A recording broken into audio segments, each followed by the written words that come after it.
Again, the next case is Scott for Green. Each will have 15 minutes to present their argument. The appellant may reserve up to 5 minutes for rebuttal. Counsel, how long would you like to reserve? 5 minutes. Thank you. I'll make note of that. If you look to your left, the top clock is your time clock. I'll try to give you about a minute when it's down to 1 minute left in your initial time. I won't give you any warning in rebuttal. Mid to front, your clock is that middle clock. I won't be using the bottom one, so please try to disregard that when you're talking. You're just looking at the top one. And again, I'll give you that note that one. The arguments are being recorded, so when you come to the podium, please make sure you introduce yourself, tell us who you represent, say behind the podium so we can record you visually and audio as well. And I don't think it matters. I don't think we have it applied in this case, but if you were to refer to a child or a victim or anyone, please use initials rather than their full name. Again, I don't think it's going to apply in our matter today. We read your brief and are ready to proceed whenever you are. May it please the court. Good morning. My name is Bradley LeBoeuf. I represent the appellant, Joyce Scott. Ms. Scott is the owner of a single-family residential house located on Maslin Road in Greene. The Board of Zoning Appeals had decided that the house is in such a dilapidated condition that the house should be demolished.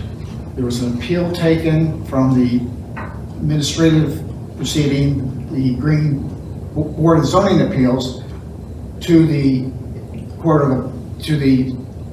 Ohio Common Pleas Court. The Common Pleas Court decided to affirm the decision of the Board of Zoning Appeals. It's our position that the trial court erred by using the incorrect standard of review in deciding the administrative appeal of Ms. Joyce by affirming the City of Greene's Board of Zoning Appeals decision. Under Revised Code 2506.04, if an appeal is taken in relation to a final order, adjudication, decision, is determined to be arbitrary, unconstitutional, illegal, capricious, unreasonable, or unsupported by a preponderance of substantial, reliable, and probative evidence on the whole record, the decision can be reversed. It's our position that the Common Pleas Court decision should be reversed. In looking at the order that was appealed from, that's the May 30th, 2024 Board of Zoning Appeals decision, the trial court, in looking through the order, it's very clear that they did not examine the whole record. They do cite the statute 2506.04, but that statute requires the trial court to look at the whole record. The order does not mention that the Common Pleas Court reviewed the whole record. The appellee, City of Greene, contends that the trial court did review the entire record. They mentioned that repeatedly in their brief, but the entire record, the word entire does not even appear in the appealed order from February 14th of this year.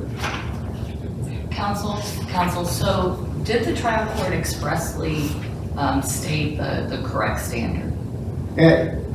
Yes, they do cite the standard, 2506.04, but that citing that standard is not sufficient enough. They need to also look at the whole record. And whose responsibility, who has to show on the record that, I mean, whose responsibility is it to show that the trial court failed to follow the standard? Whose responsibility is that? In light of the fact that the court says the right standard, and you're saying they didn't apply the right standard, whose responsibility is it, who bears that burden to affirmatively demonstrate that the trial court failed to follow the law? Well, I believe that the burden is on the appellant to do that, but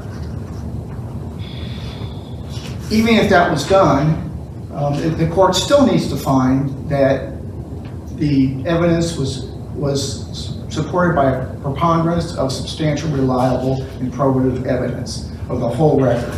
And the order cites reference to the court's review of the minutes, but it does not say that they actually looked at the transcript also that was prepared and filed in the case. And that's on that point, and you may mention the fact in your brief, I think too, that the trial court mentions minutes and there's a transcript. I've not seen the whole record from the administrative body yet, but are there separate documents that have a list of minutes from the trial court's action or the board's actions, and then a transcript? So are those two separate things that the court could be looking at? Yes, I believe that's correct. And we cite in our reply brief some case law that says that if the trial court does not consider the whole record, the entire record, which would include the transcript, that's reversible error. Also, the order does not mention that the review of the record indicates that there was a preponderance of substantial, reliable, and probative evidence. They mention the word preponderance just in recitation to the statute, but they don't say that the city of Green has proven the case by a preponderance of the evidence. It's our position that the trial court erred as a matter of law, failing to use the correct standard of review, and we request that the trial court decision be reversed and remanded with instructions on how to prepare the final order, and also request that the stay that's in effect remain in effect to prevent the demolition of the property. I reserve the remainder of my time for rebuttal. Well, our rule is you can reserve 5 minutes, so you'll have 5 minutes for rebuttal, not the remainder of your time. Okay, Counsel?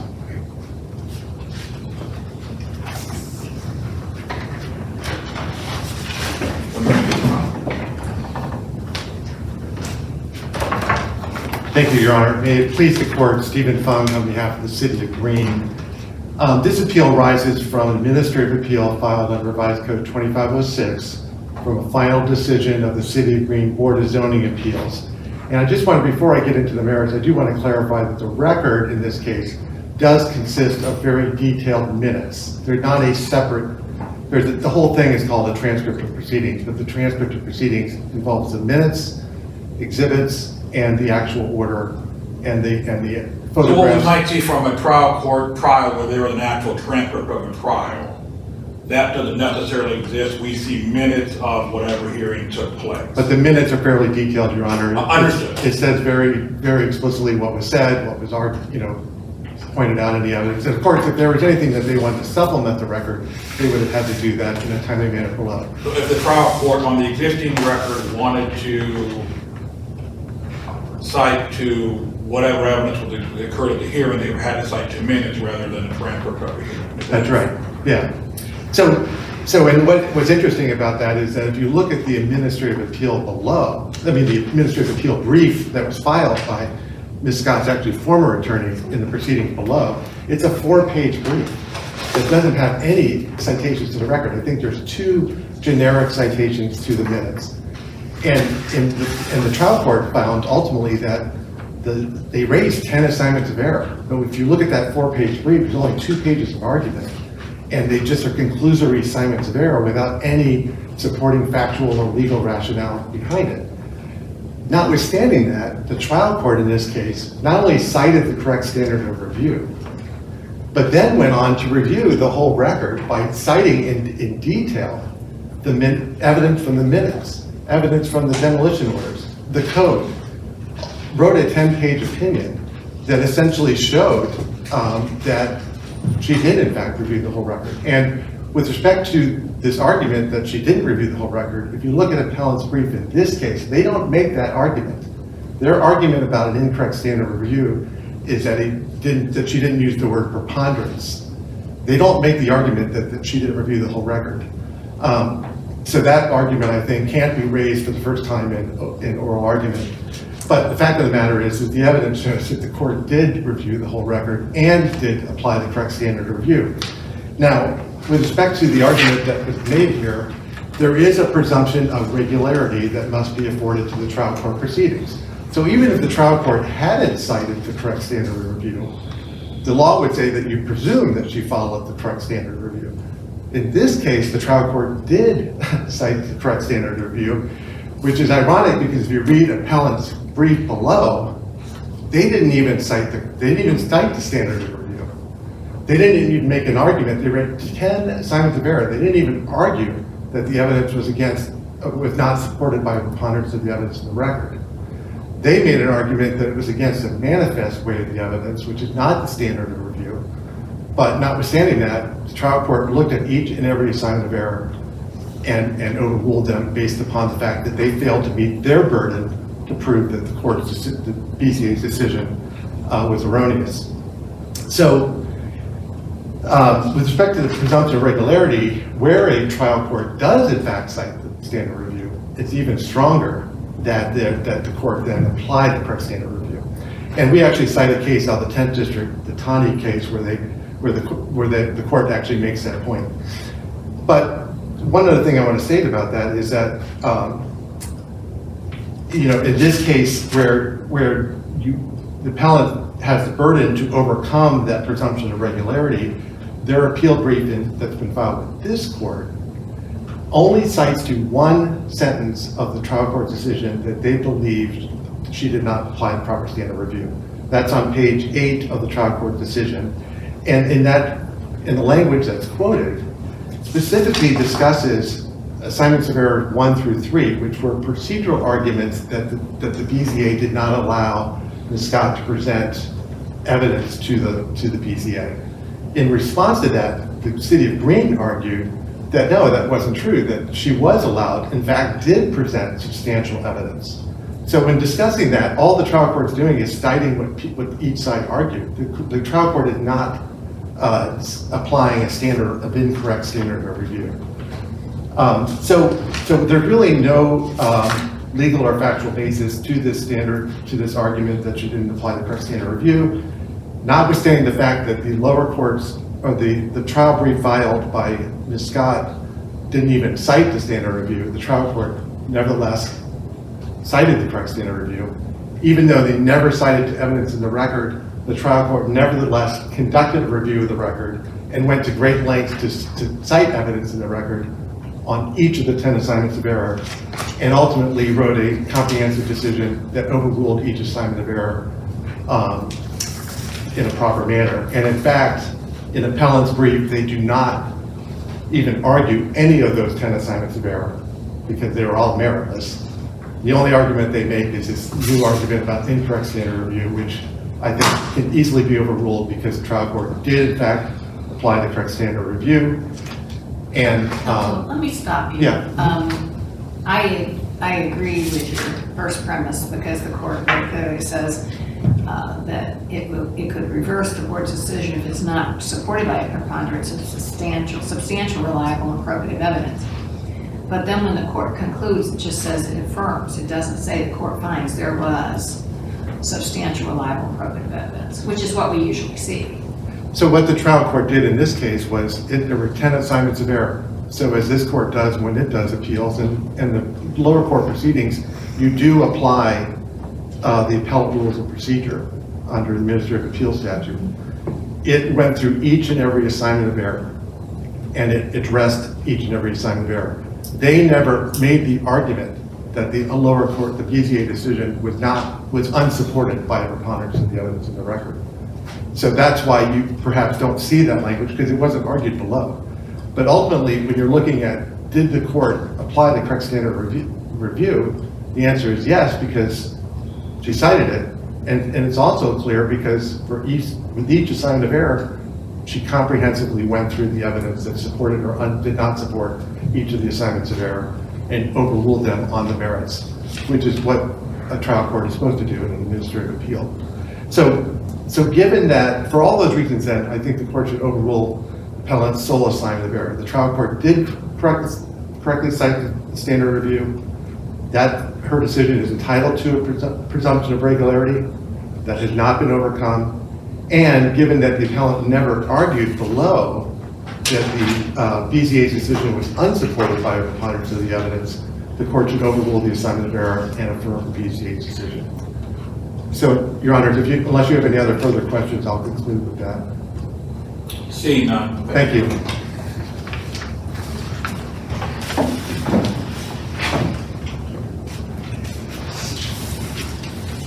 Yes, I would like to address several points raised by the City of Green in their argument. With respect to the distinction between the minutes and the transcript, I believe those are two separate documents, and in review of the docket, docket numbers 20 and 21 make reference to a deposition that was filed. That's not correct, I believe, characterization of that particular document, but it is a transcript of the Board of Zoning Appeals decision. So it's a verbatim transcript, which is different from the minutes, which is basically a summary of what occurred during the Board of Zoning Appeals decision. And what we're focused here today is on that February 14th, 2025 decision by the Court of Common Pleas.